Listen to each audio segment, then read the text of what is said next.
When we try to understand why a narcissist engages in intimate relationships with such apparent indiscrimination, we first have to fundamentally reframe what intimacy actually means to them.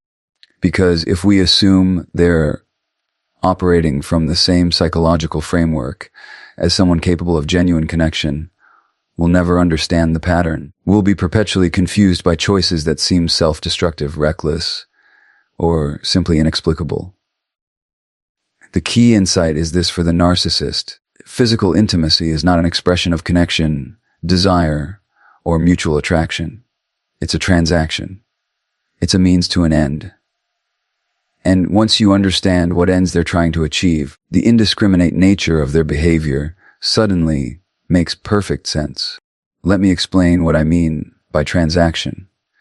When most people engage intimately with another person, there's a complex interplay of factors: genuine attraction to that specific individual, emotional connection or the desire for it, mutual vulnerability, the sharing of pleasure, the creation of intimacy.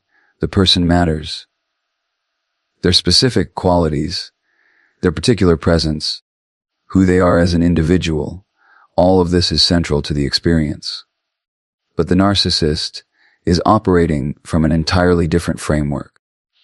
They're seeking something that any number of people could provide. They're not looking for you specifically. They're looking for what you can do for them in that moment. And what they're seeking varies, but it generally falls into several categories: validation, control, regulation of their internal state, or proof of their desirability and power. Think about what this means practically. If intimacy is about obtaining validation, about proving to themselves that they're attractive, wanted, desirable, then the specific person becomes almost irrelevant.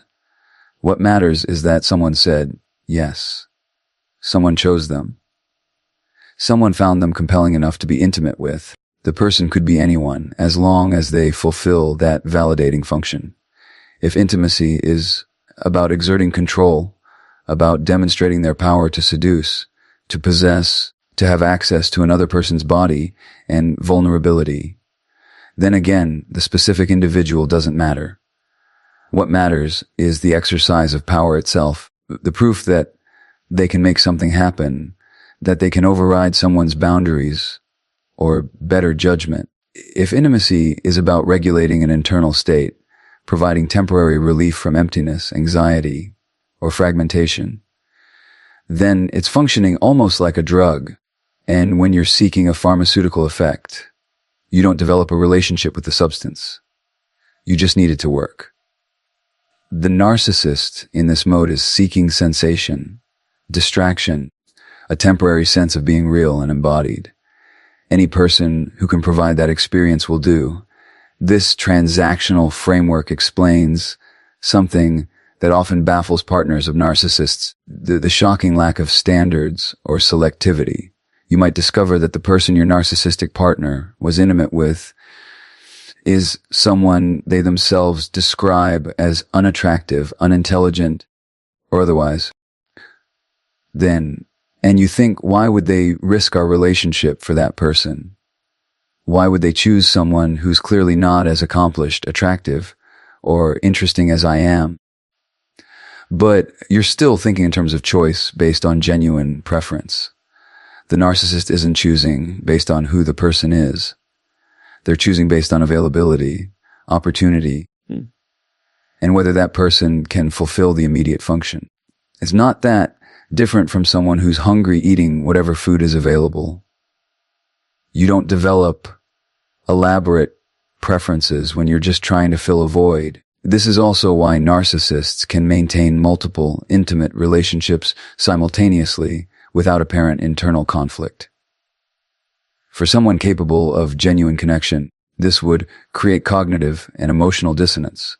How do you reconcile intimate connection with multiple people? How do you manage the competing emotional investments? How do you navigate the ethical complexity? But for the narcissist, there's no dissonance because there's no real connection. Each person is fulfilling a function, providing a form of supply, serving a purpose. They can compartmentalize easily because they're not emotion. A lie invested in any of these people as whole individuals.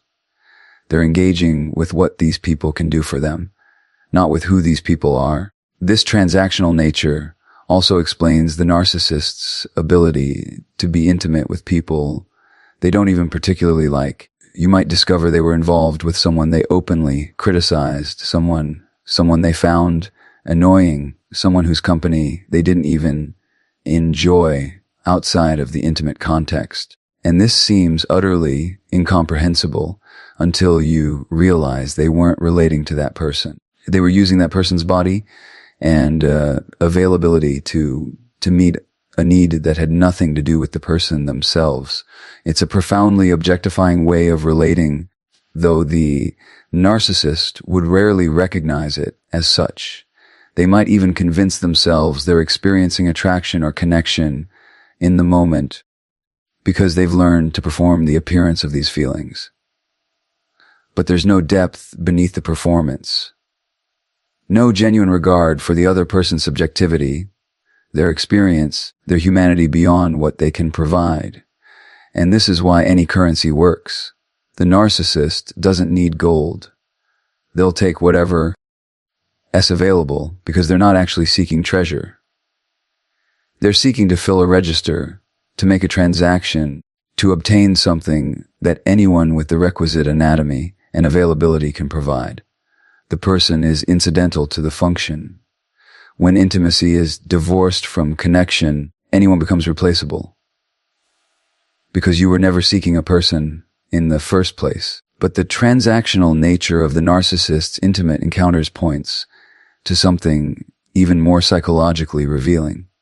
Because while intimacy serves various functions for them, one of the primary functions is the accumulation of evidence in an ongoing internal case. They're trying to build the case for their own desirability, their power, their significance. The narcissist, remember, has no stable internal sense of worth, no coherent self-esteem that exists independent of external validation.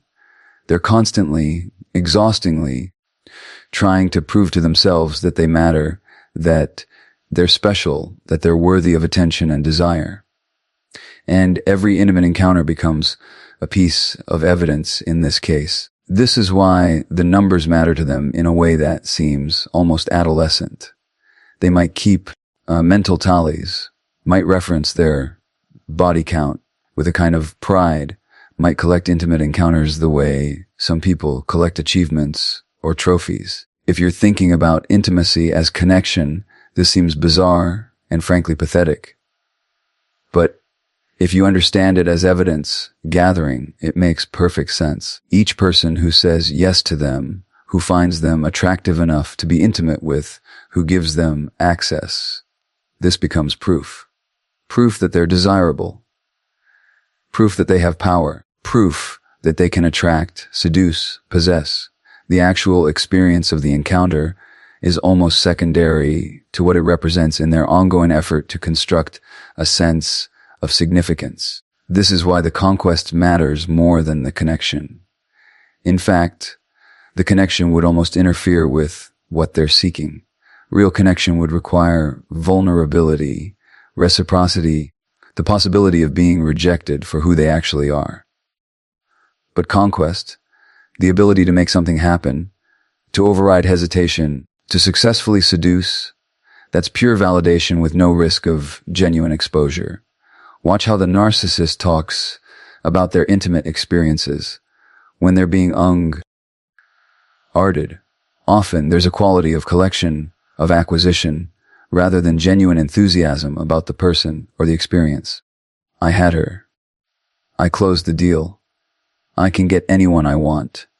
The language reveals what's actually happening psychologically. These are possessions, achievements, notches in a belt, not relationships with human beings. And this is where the indiscriminate quality becomes particularly important, because it's not just that anyone will do, it's that the more varied, the more numerous, the more impressive the collection, the more convincing the evidence becomes. If the narcissist can attract people of different types, different demographics, different levels of conventional attractiveness or social status. This proves their universal desirability.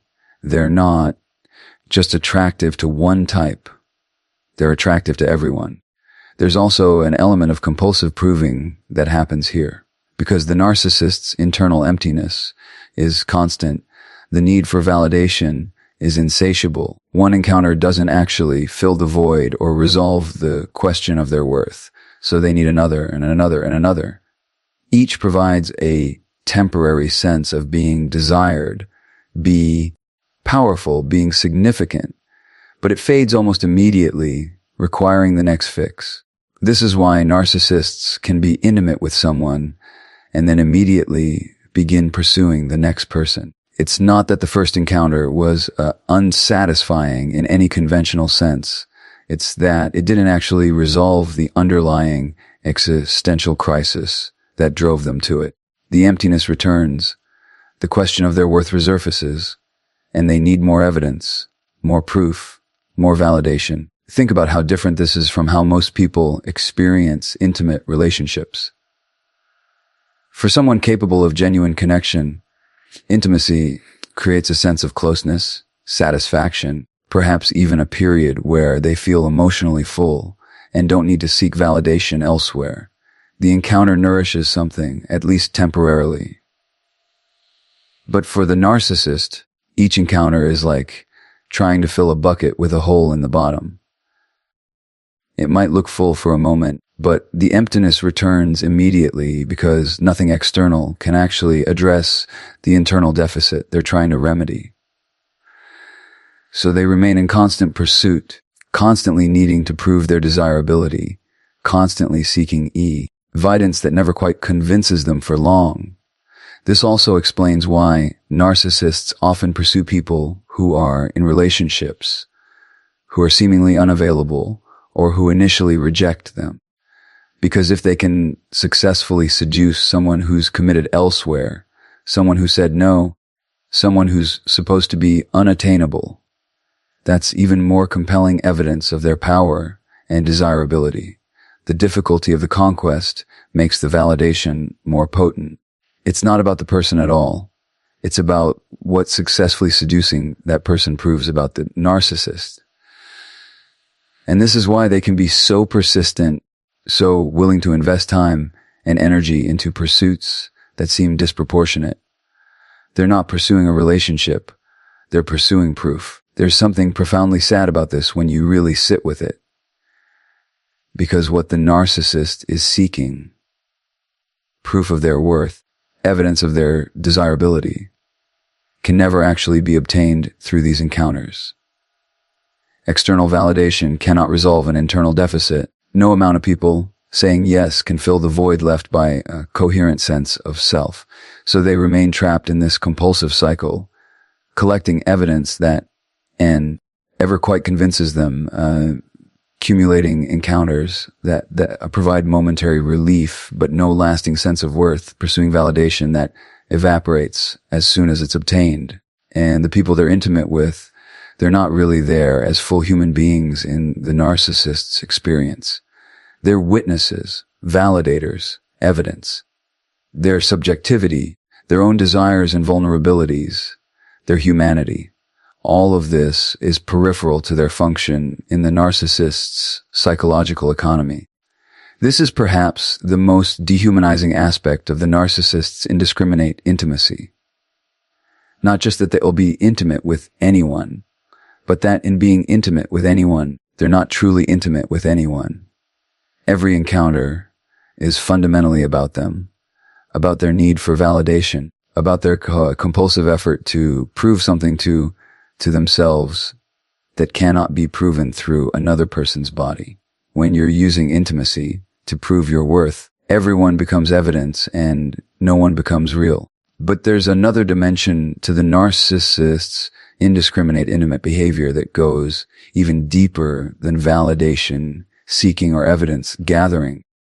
And this one touches on something more visceral, more desperate, the narcissist's profound disconnection from their own body and their experience of an internal void that's almost unbearable in its emptiness. Let me explain what I mean by this, because it gets to something fundamental about the narcissist's relationship with physical sensation itself. The narcissist exists in a chronic state of what we might call dissociation, a disconnection from their authentic self, their genuine feelings, their embodied experience. Their entire psychological structure is organized around avoiding contact with a core self they experience as defective or worthless. But this defensive dissociation comes at a tremendous cost. They're cut off from the felt sense of being real, of being alive, of inhabiting their own body in any grounded way. This creates an experience of emptiness that's difficult for those of us who don't live with it to fully comprehend. It's not just emotional emptiness, though that's certainly there. It's a kind of existential void, a sense of not quite existing, of watching life happen from behind a glass wall rather than actually living it. The narcissist goes through the motions, performs emotions, acts out what seem as appropriate, but there's very little authentic felt experience underneath. And this is where physical intimacy enters as a particular kind of solution, however temporary. Because intimacy, at least in the moment, provides something the narcissist desperately needs, sensation intense enough to break through the dissociation, physical touch, arousal, the overwhelming nature of intimate encounter. These create moments where the narcissist actually feels something, where they're anchored in their body, where they experience themselves as present and real. It's not unlike the way some people use other intense physical experiences to feel alive. Extreme sports, physical pain, high-risk behavior. The intensity of the sensation cuts through the numbness, provides temporary relief from the emptiness, creates a brief sense of being embodied and actual. And here's the critical point. If this is what you're seeking from intimacy, not connection with another person, but relief from your own inner void, then the person becomes completely irrelevant. You're not looking for someone. You're looking for sensation. You're looking for an experience intense enough to make you feel real for a moment. Explains something that often shocks partners when they discover the extent of the narcissist's indiscriminate behavior. The encounters are often completely mechanical, devoid of any genuine passion or even pleasure. The narcissist might be intimate with someone and seem utterly disconnected during the experience, going through motions that look more compulsive than pleasurable. Because they're not really seeking pleasure in any conventional sense. They're seeking the sensation of feeling something, anything that breaks through the chronic numbness of their dissociated existence.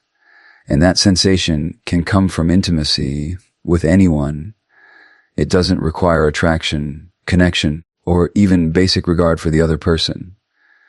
This also explains the often compulsive, addictive quality of the narcissist's intimate behavior. Like any other attempt to manage an internal void through external means, it provides temporary relief but no lasting solution.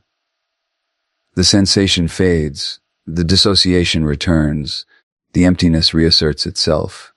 And so they need another encounter, another moment of feeling real, another temporary reprieve from the unbearable experience of being cut off from themselves.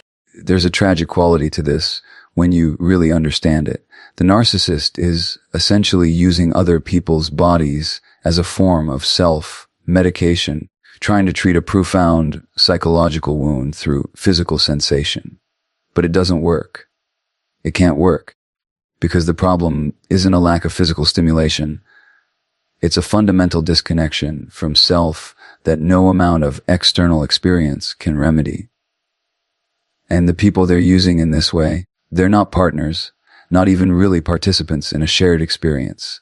They're instruments, vehicles for sensation, means of temporarily escaping the void. The narcissist might perform interest in them, might say things that sound intimate or connected, but the internal reality is one of profound aloneness. Even in the most physically intimate moments, The narcissist is alone with their own desperate attempt to feel real.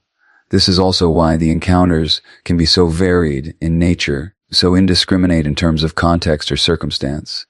The narcissist might engage in ways that seem random, impulsive, or even self-sabotaging. They might pursue intimacy at completely inappropriate times in risky situations with people who are clear, lie unsuitable. None of this makes sense if you think they're seeking pleasure or connection, but it makes perfect sense if you understand they're seeking relief from an internal state that's becoming unbearable. The compulsive quality often intensifies during periods when the narcissist's defenses are particularly strained, when they're facing failure, loss, or circumstances that threaten their grandiose self-image. The void becomes more intense, the dissociation more pronounced, and the need for sensation that can cut through it becomes more desperate. This is why you sometimes see escalating patterns of increasingly indiscriminate behavior during times of stress or instability in the narcissist's life. There's also a way in which this use of intimacy to manage the void becomes cyclical and self-perpetuating. Each impulsive encounter, each indiscriminate choice, each moment of using another person as an anesthetic, it deepens the narcissist's disconnection from any possibility of genuine intimacy, reinforces the pattern of relating to others as objects rather than subjects. It makes the authentic connection that might actually address the underlying emptiness less and less accessible. So the narcissist becomes trapped in a pattern where the very behavior they're using to escape the void actually ensures they remain in it. They're seeking to feel real through encounters that require them to remain fundamentally disconnected from genuine feeling. They're trying to escape emptiness through experiences that can only provide temporary sensation, never actual fulfillment.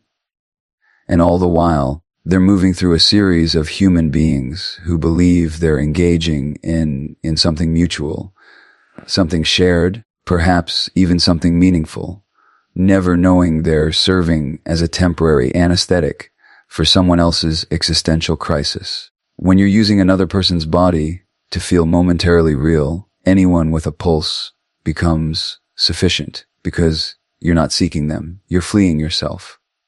Now, we've talked about why the narcissist engages indiscriminately from their own internal perspective, the transactional nature, the validation seeking, the attempt to escape the void. But we need to address something darker and more strategic when the narcissist is in a primary relationship with you.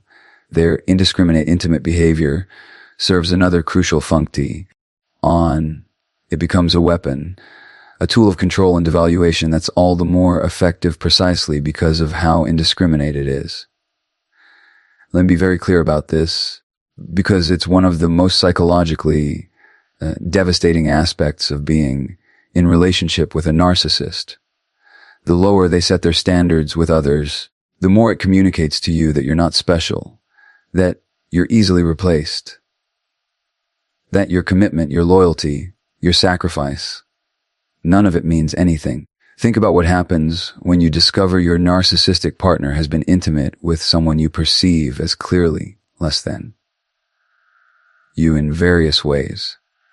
Someone less attractive, less accomplished, less interesting, less of whatever qualities you believed made you valuable to your partner. Your first response might be profound confusion. Why would they risk our relationship for that person? Why would they choose someone so obviously inferior?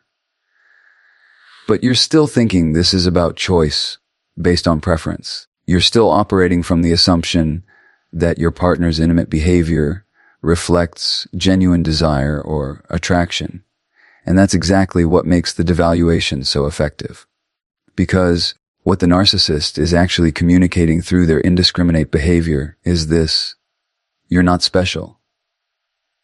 Everything you thought made you valuable to me, your depth, your loyalty, qualities, none of that matters. I'll be intimate with anyone, regardless of their qualities, which means your qualities are irrelevant. You could be anyone, are anyone. This is profoundly destabilizing. It undermines your sense of significance in the relationship. It makes you question your own value. And crucially, it puts you in a position of competing for a place you should never have to compete for. Competing not even with someone remarkable, but with anyone and everyone, because your partner has demonstrated they have no standards, no selectivity, no particular regard for who they're intimate with.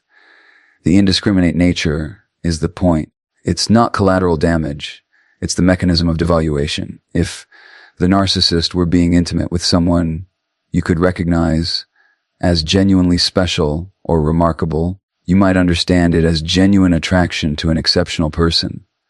You might think, well, they met someone extraordinary and were swept away. That would be painful, but it would at least make psychological sense. But when they're intimate with someone clearly unsuitable, someone they themselves might even criticize or demean, someone you know they don't even particularly like, that sends a different message entirely. It says, this isn't about finding someone better than you. This is about demonstrating that anyone will do, including people far less remarkable than you. Your specialness is an illusion. You're fungible, replaceable, common. This keeps you in a constant state of insecurity and hypervigilance.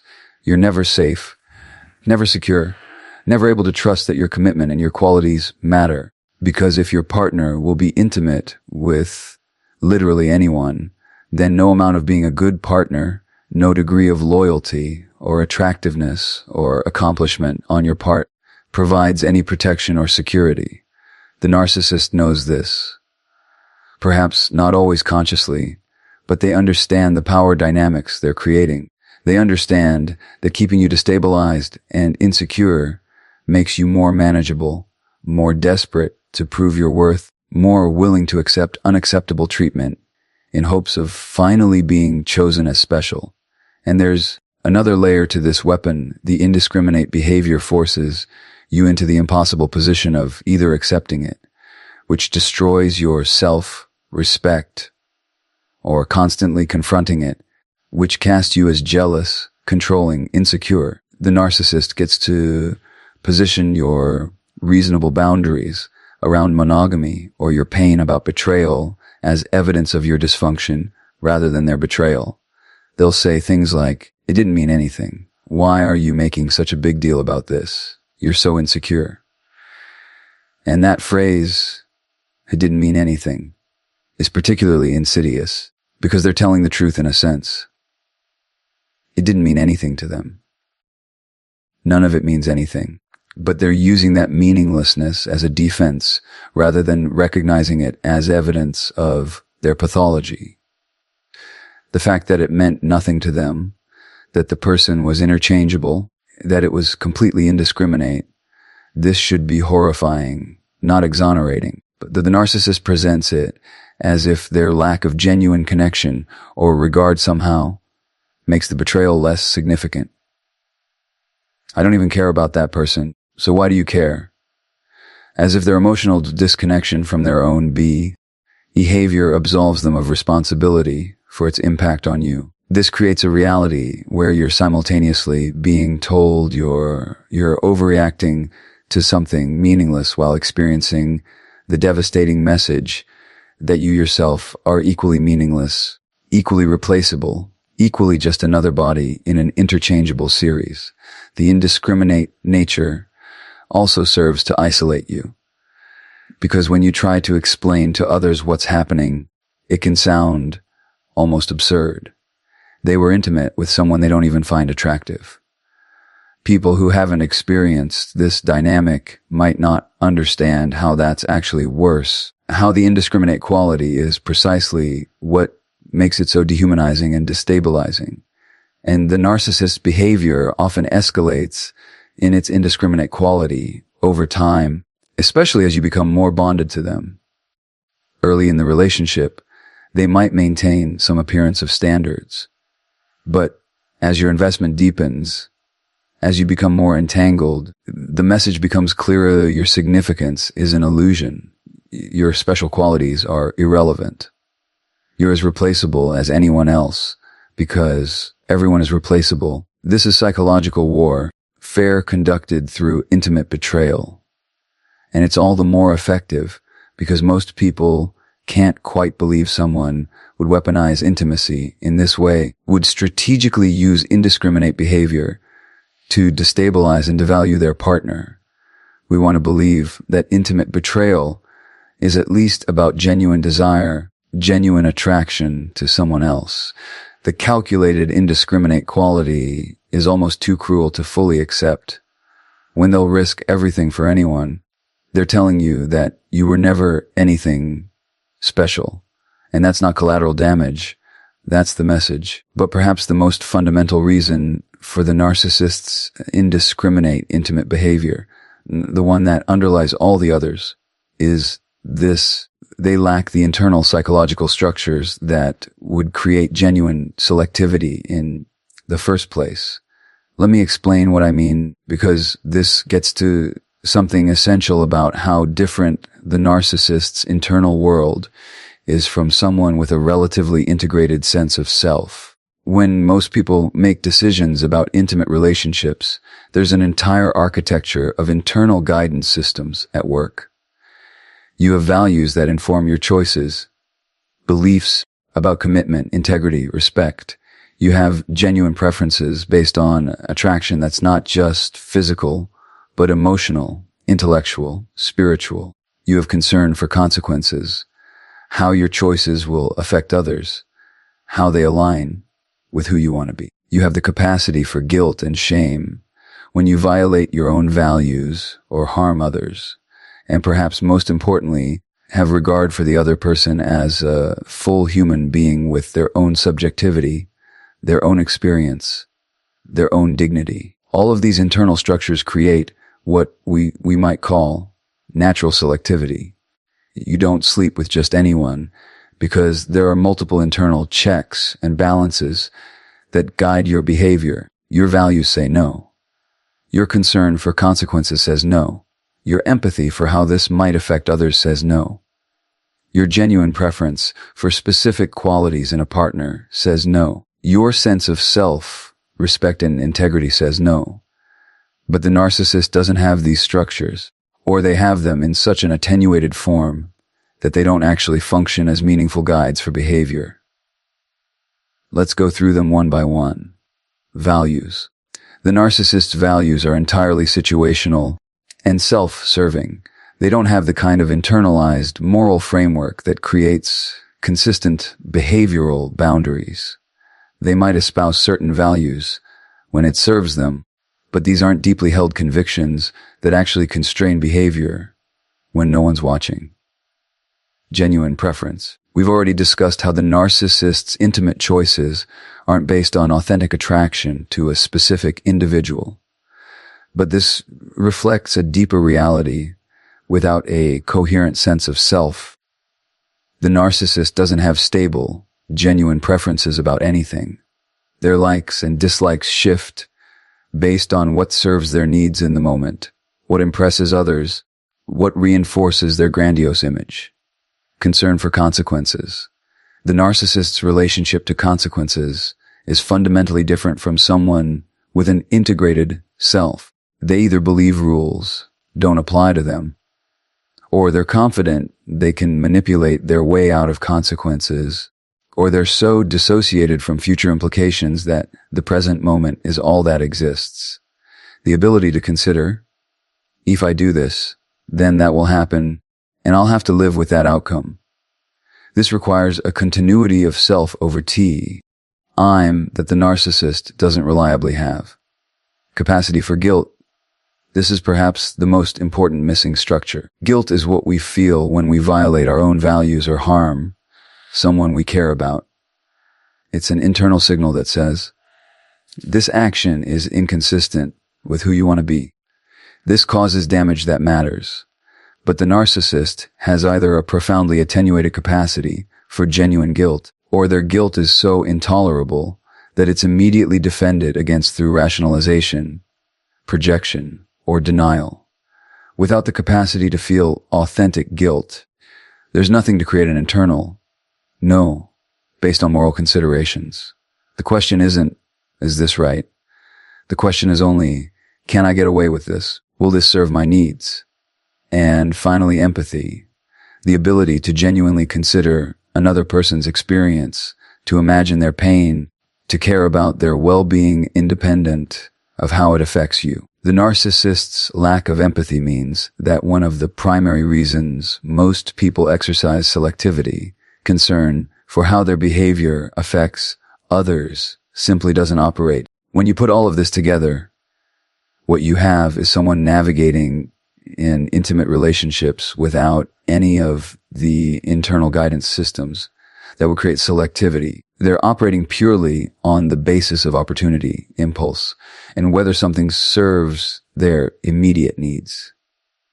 There's no internal structure saying, even though I could do this, I shouldn't because it violates my values, or because it would hurt someone I care about, or because I would feel guilty, or because the consequences aren't worth it. This is why trying to appeal to a narcissist's better judgment, their values, their concern for you, or even their concern for themselves is so futile. You're appealing to structures that either don't exist or are so underdeveloped that they can't actually regulate behavior in any meaningful way. It's not that the narcissist is choosing to be indiscriminate in some deliberate, conscious way, though the behavior certainly serves their pathological needs. It's that they lack the psychological equipment that would make them discriminate. They're missing the internal architecture that creates the experience of, I want to, but I won't, because that pause, that internal liberation, that ability to override impulse based on values or empathy or concern for consequences, it's simply not there in any robust form. This is also why education or appeals to reason typically don't change narcissistic behavior. You might explain to them how their indiscriminate behavior hurts you, violates trust, damages the relationship. They might even intellectually understand what you're saying and agree in the moment. But that intellectual understanding doesn't translate into behavioral change because the internal structures that would support that change don't exist. It's like trying to explain to someone without a sense of smell why they should be more careful around gas leaks. They might intellectually understand the danger, but without the sensory mechanism that would alert them to the problem, the understanding remains abstract and doesn't actually protect them. The narcissist operates in an intimate landscape without the internal compass, the warning systems, the value structure, or the empathic capacity that would create genuine selectivity. They're navigating entirely by external factors, opportunity, likelihood of being caught, immediate gratification, what serves their need for validation or sensation or control in that moment. And this is perhaps the most sobering reality about narcissistic indiscriminate behavior. It's not something they're choosing to do despite better judgment. It's something they're doing because they lack the internal structures that would prevent it. The behavior isn't a moral failing in the conventional sense. It's a manifestation of profound psychological deficits that no amount of explaining, pleading, or reasoning with them will address. Without the internal structures that create conscience, empathy, and self-restraint, indiscriminate behavior isn't a choice. It's simply the absence of anything that would create discrimination.